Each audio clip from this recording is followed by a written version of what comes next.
Law of cosines. Law of cosines is actually pretty simple. So I know that's what I said about yesterday as well, but come on. Until you got the two triangles and then you kind of got scared. Not really, but kind of.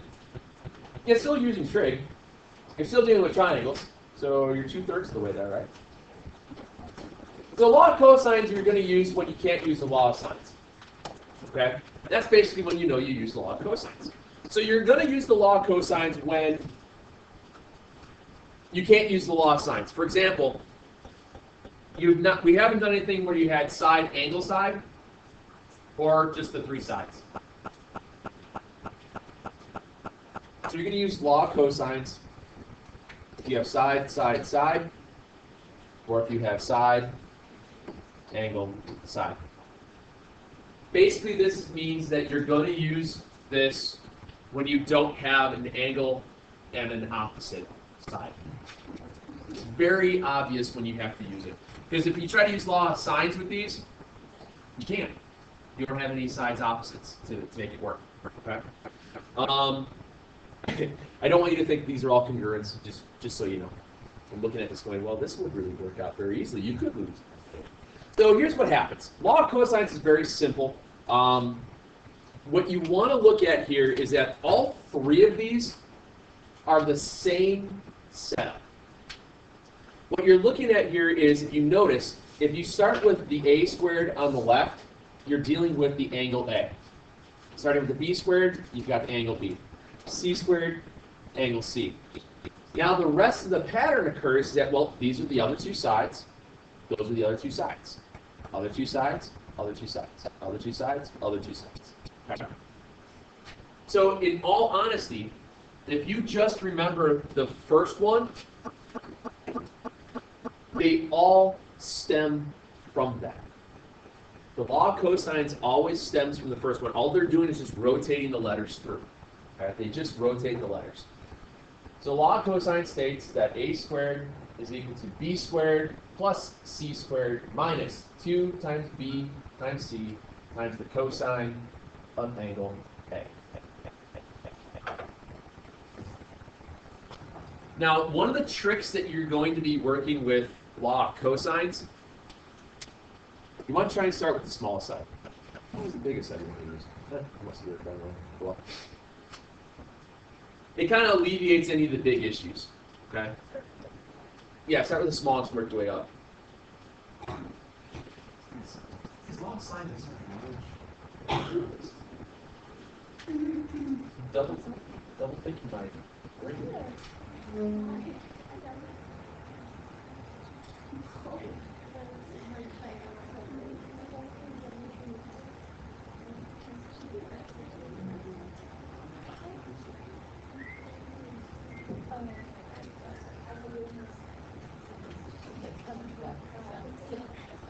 Yeah, you know what?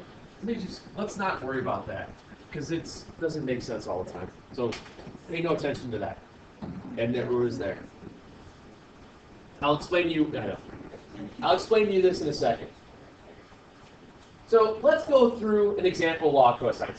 Because obviously sometimes when you're dealing with law of cosines, you're going to want to find an angle right away, or you might have to find a side right away. What's nice about law of cosines is that a lot of times you only have to use it once, and then it falls into the law of sines real quick. All right?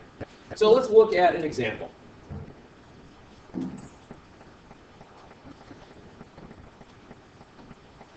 Obviously in this one here, what? Should be all right. So in this case here, we're dealing with the side angle side. Obviously it says that. Side A is 12, side C is 16, and angle B is 38.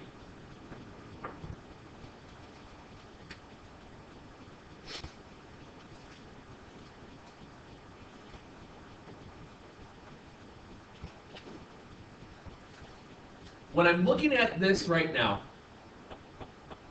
when you think about using the law, obviously you have to use the law of cosines, because law of sines isn't going to work here at all, because I don't have a side and an angle opposite it. What side or angle could I find right away?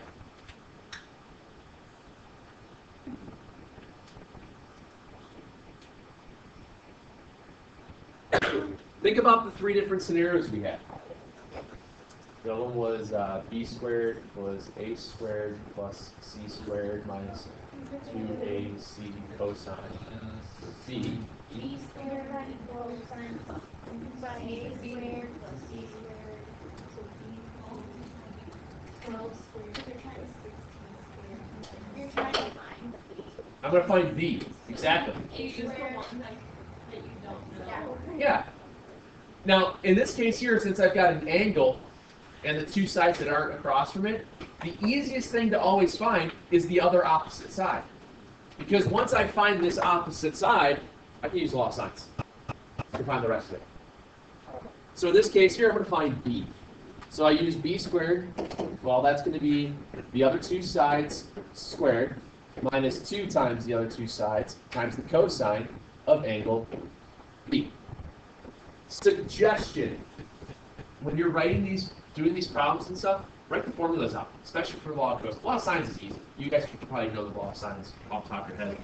The law of cosine is the one it's not very prevalent. Write it out a couple of times. It'll help you memorize it. Now you just fill in the blanks.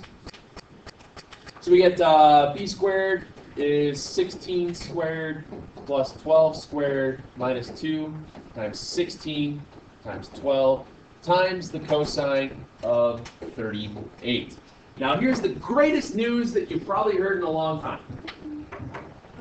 Just type the whole thing in your calculator, okay?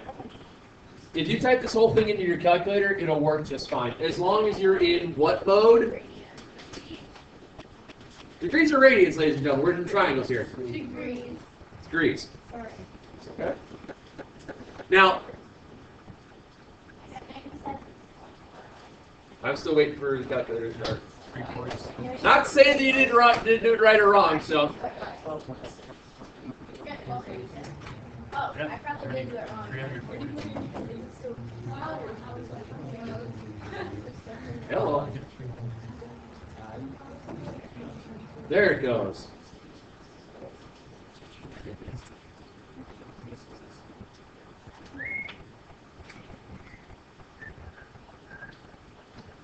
All right, mode, make sure I'm in degrees. 16 squared plus 12 squared minus 2 times 16 times 12 cosine 38. Enter.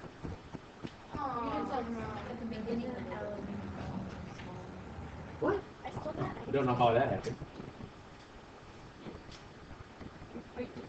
There we go. Thank you. So now that gives me this. Now that's b squared equals that.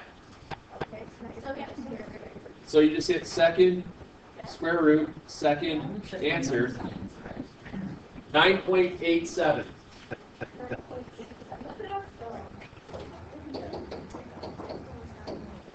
Okay?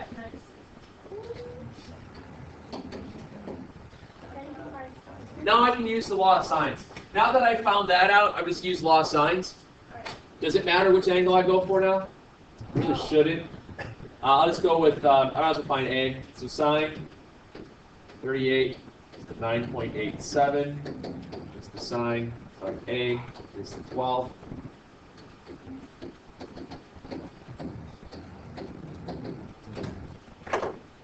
So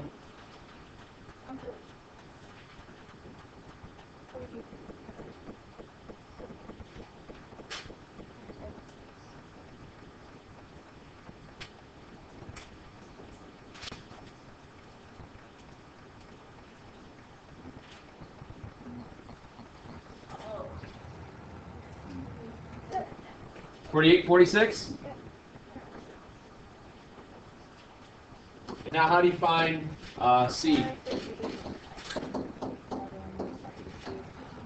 Why even make it that difficult? How many degrees are in a triangle? 10? Just add them up, subtract from 180, and you get something, a number, yes.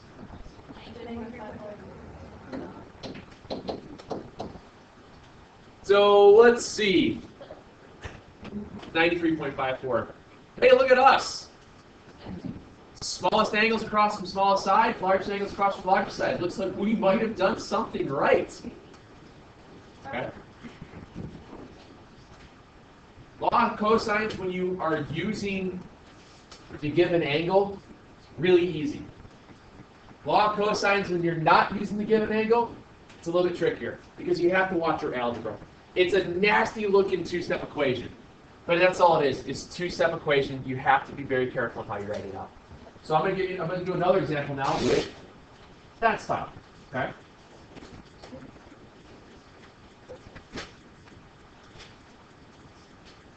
Should you really? Yeah. But is it going to really happen a lot? That's just god awful. Okay. So here we have law of cosines.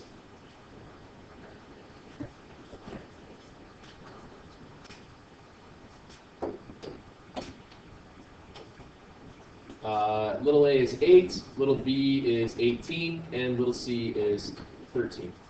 So, suggestion to alleviate some of the issues. Try and find the largest angle first. Correct. Work for the largest angle. I don't know why. I must have been sleeping when I typed in that other thing.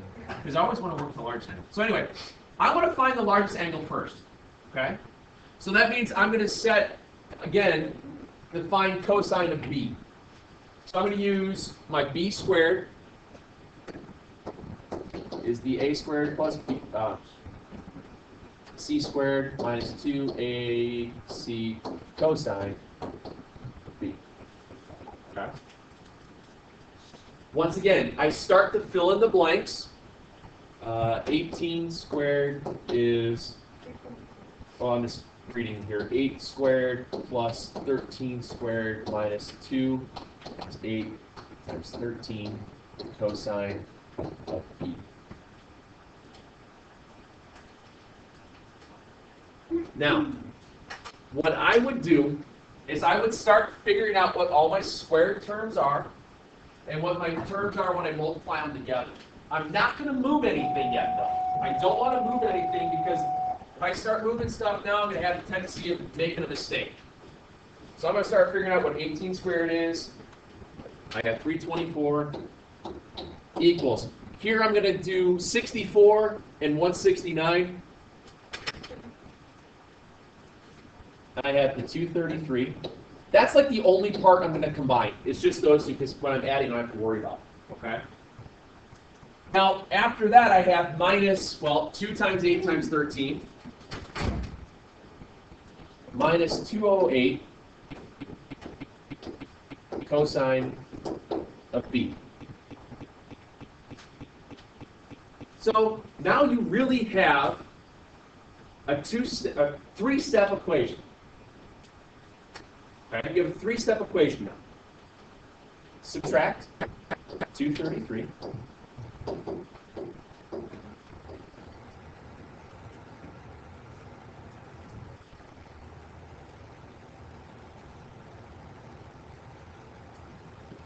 So let's see, 324 minus 233.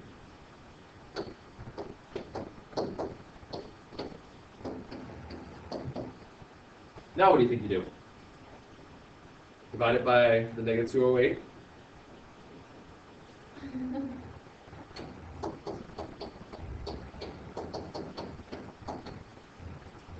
getting readings in this one.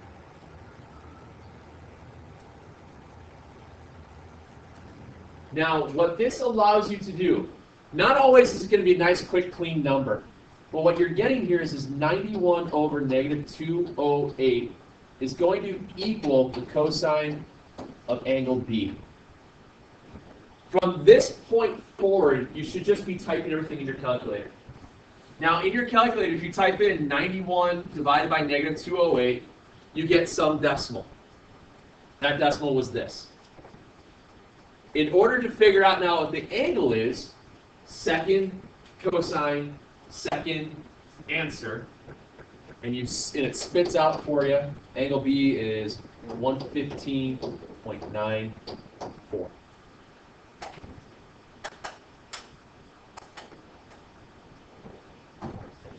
Does that make sense? Yeah, second cosine, second answer, because once you divide out, that number's stored in your calculator, so that way it knows when it's taking the cosine of, the inverse cosine of. Okay?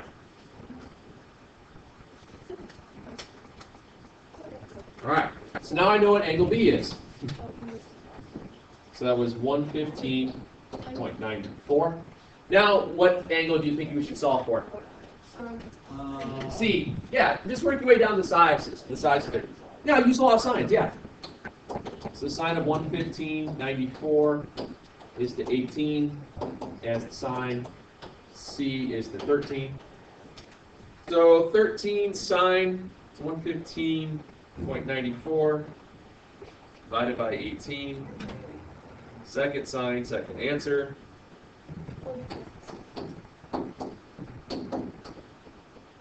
What'll happen a lot of times when you guys are using law of cosines and switching to law of sines and the same problem, you might accidentally press cosine again. Just be careful. Make sure you're writing out what you're doing. Okay? Make sure you're writing out what you're doing.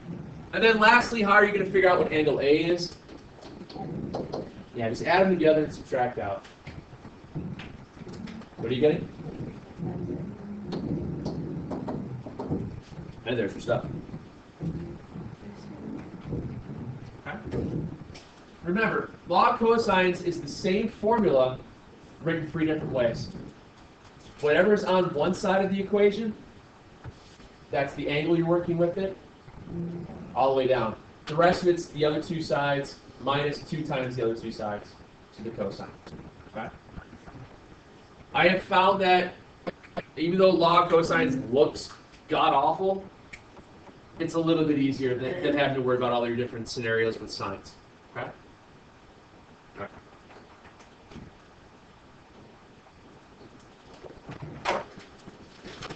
I might even cut that down.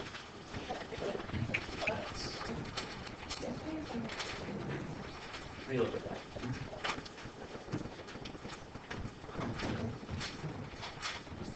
Because I have not talked about the formula stuff yet.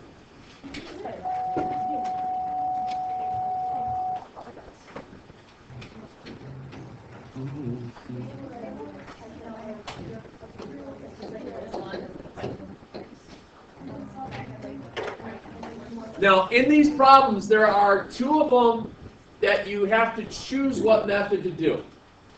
It doesn't tell you to use law of cosines. It doesn't tell you to use law of sines. It doesn't say use Pythagorean theorem. You'll have to figure it out by looking at the diagram, drawing up a diagram. Okay? Second part of today. I have your calculator portion in grade. I don't have 3 quarters.